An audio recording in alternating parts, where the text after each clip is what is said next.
घर में कुछ हुआ है क्या? नहीं, क्यों? क्या? वो मसरत आहत की किन हरकतों की बात कर रही थी? उन्हें टीज करने के लिए वजह की जरूरत है।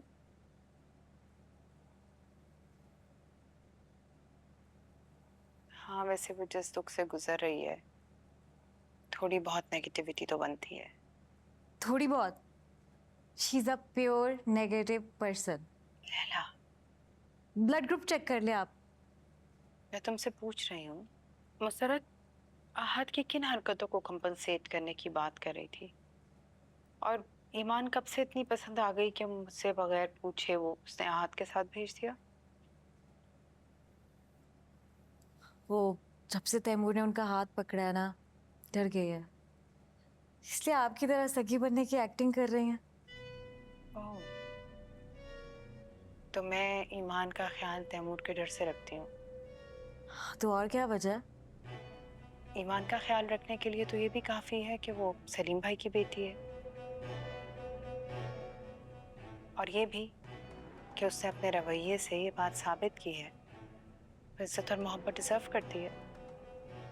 कौन सा रवैया था ये?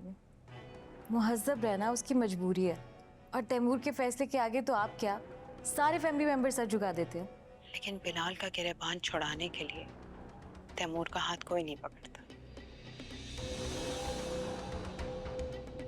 तायमी, लैला, सच को सच कहना अच्छी बात होती है, लेकिन ताकतवर के सामने कमजोर के सच का साथ देना अपनी कमजोरी की दलील होती है। हाँ तो ये उसकी गलती है ना, नहीं करती। किसने कहा था? ये उसकी गलती नहीं है, बल्कि इस बात का सबूत है कि वो इस घर में रहने की वजह से तैमूर की इज्जत नहीं करती या उसकी बात नहीं मानती, बल्कि वो डिजर्व करती है मोहब्बत और इज्जत, और वो इसकी हकदार है।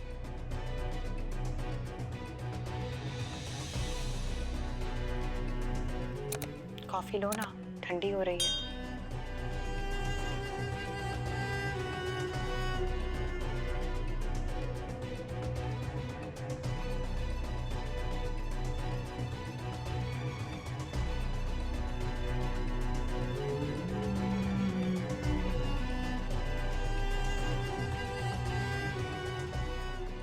नीरू तो कुछ और कह रही थी, लेकिन ये सब तो इतना नॉर्मल बिहेव कर रहे हैं जैसे कुछ हुआ ही नहीं है।